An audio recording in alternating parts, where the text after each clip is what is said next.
देखिए, मैं आप लोगों को आज 11th क्लास का और ख़ासकर नीट के लिए, फार्मा के लिए, नर्सिंग के लिए, और मैं ये कहें तो अगर आप बायोलॉजी के स्टूडेंट हैं, आप इन्हें आईएससी में बायोलॉजी बायोलॉजी ले रखा है, तो आपको या पूरे जब तक आप बायोलॉजी पढ़ रहे हैं, अगर आपको 2 चैप्टर पे कमांड है तो समझिए आपको 20% बायोलॉजी आता है।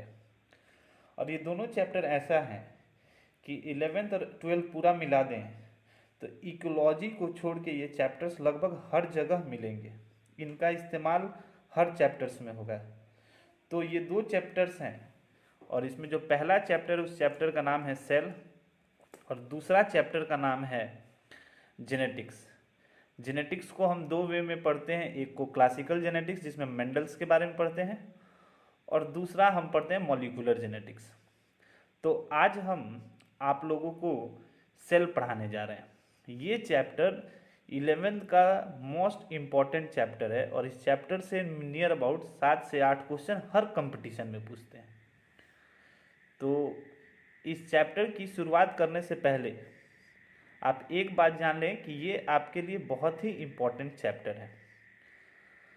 सवाल इसमें सबसे पहले ये उठता है कि क्योंकि सेल जो है, आप लोग भी थोड़ा बहुत जानते होंगे कि 6 क्लास से आपको सेल से मुलाकात होने लगता है। तो 6 से लेके अभी तक हम पढ़ते हैं, और हम हमेशा से ये जानते हैं कि सेल बहुत ही छोटा स्ट्रक्चर है। सेल इतनी छोटी स्ट्रक्चर है कि वो हमारे नेकेड आई मीन्स हमारी नग्न आंखों से नहीं देख सकते, मतलब हम उसको डायरेक्ट नहीं देख सकते हैं। ऐसे हम किसी को कैसे अपने आंखों से देख लेते हैं, वाह ये तो बहुत अच्छा है, ये बहुत खूबसूरत दिख रहा है। लेकिन सेल के साथ वो स्थिति नहीं है। सेल जो है वो बहुत ही छोटा स्ट्रक्चर है जो डायरेक्ट हमारे आंखों से नहीं दिख सकता है। तो सवाल ये उठता है कि फिर जब हम सेल को अपनी आंखों से नहीं देख सकते तो फिर इसके बारे में इतना कुछ जानते कैसे हैं। तो देखिए, 16th सेंचुरी के दौरान एक साइंटिस्ट थे जिनका नाम था जैनसेन। क्या नाम था? जैनसेन। ये जो साइंटिस्ट थे, इन्होंने एक इंस्ट्रूमेंट को इन्वेंट किया। इन्होंने एक इंस्ट्रूमेंट बनाया, और उस इंस्ट्रूमेंट का नाम था माइक्रोस्कोप। यानी 16th सेंचुरी के दौरान जैनसेन नाम के एक साइंटिस्ट थे जिन्होंने फर्स्ट माइक्रोस्कोप इन्वेंट किया। ठीक है। अब सवाल ये उठता है कि सर ये माइक्रोस्कोप क्या है। तो माइक्रोस्कोप एक ऐसी इंस्ट्रूमेंट है जो छोटे चीज़ों को बड़ा करके दिखाती है, जो छोटे चीज़ों को इनलार्ज करके दिखाती है। तो ये कहना सही है कि सेल की डिस्कवरी इसीलिए हो पाई क्योंकि माइक्रोस्कोप का इन्वेंशन हुआ। अगर माइक्रोस्कोप इन्वेंट नहीं होता तो सेल के बारे में जानना बहुत ही डिफिकल्ट था, क्योंकि सेल बहुत ही छोटी स्ट्रक्चर है, और ये जो माइक्रोस्कोप होता है ये छोटी चीज़ों को बड़ा करके दिखाता है। तो इस माइक्रोस्कोप के इन्वेंशन के कारण ही सेल की डिस्कवरी पॉसिबल हो पाई। यानी द डिस्कवरी ऑफ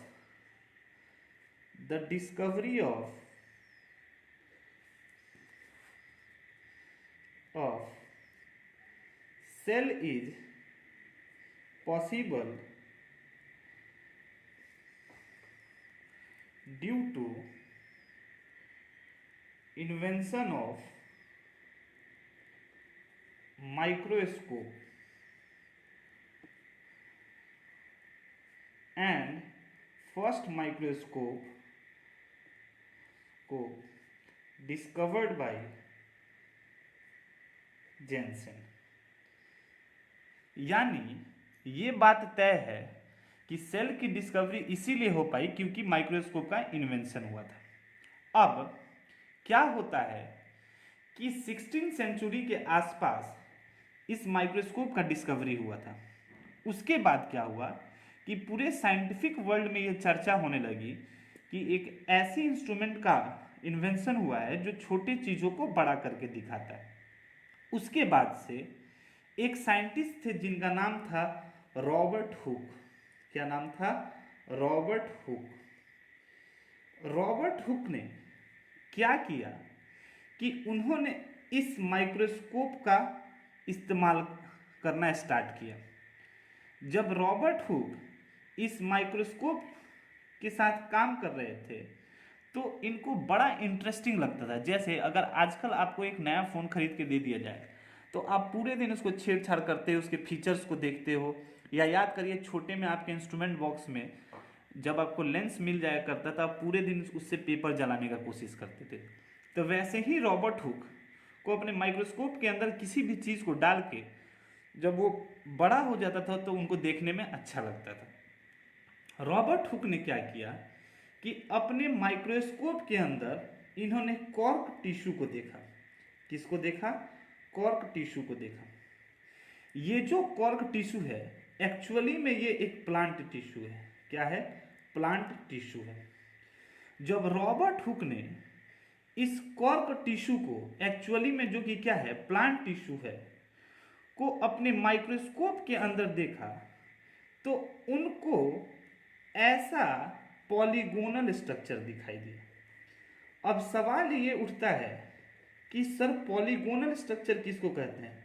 तो वह स्ट्रक्चर जिसके बहुत सारे साइड हो वैसे स्ट्रक्चर को क्या कहते हैं?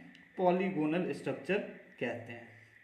तो जब रॉबर्ट हुक ने अपने माइक्रोस्कोप के अंदर इस प्लांट के कॉर्क टिश्यू को देखा तो उनको ऐसा ऐसा पॉलीगोनल स्ट्रक्चर दिखाई दिया और इस पॉलीगोनल स्ट्रक्चर को उन्होंने बोला सेल्यूला।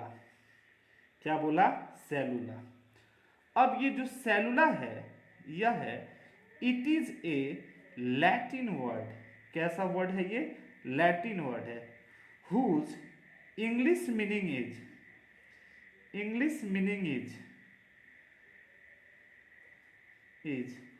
hollow space और empty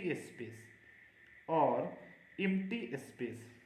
यानी रॉबर्ट हुक ने जब इस प्लांट के कॉर्क टिश्यू को अपने माइक्रोस्कोप के अंदर देखा तो उनको ऐसा पॉलीगोनल स्ट्रक्चर दिखाई दिया और इस पॉलीगोनल स्ट्रक्चर को उन्होंने क्या बोला? सेलुला, जो कि एक लैटिन वर्ड है जिसका इंग्लिश मीनिंग होता है हॉलो स्पेस और एम्प्टी स्पेस।